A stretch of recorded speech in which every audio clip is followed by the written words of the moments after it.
Previously, I found the signboard of Painākā, but I couldn't find the historical place. I finally visited the exact place today, so I'm going to show you the actual old well. Painākā was located in a residential area.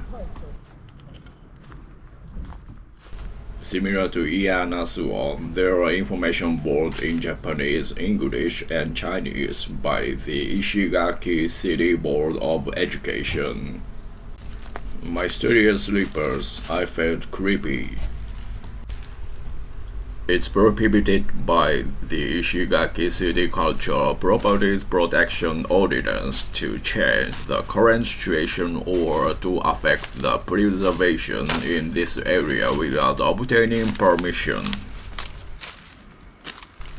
Painākā is a descending well made by carving the bedrock of Ryukyu limestone, so people in the old days used to go down directly to the surface of the water to draw water. The area around the well is so rough that it cannot be considered a designated ruin. I wanted to go into a well about 20 meters long and with 40 stone steps, but I couldn't because it was surrounded by wire mesh.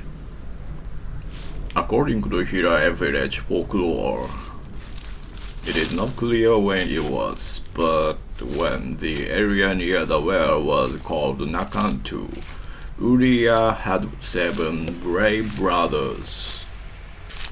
It's said that they dug the well during the day and God dug it at night to complete the well.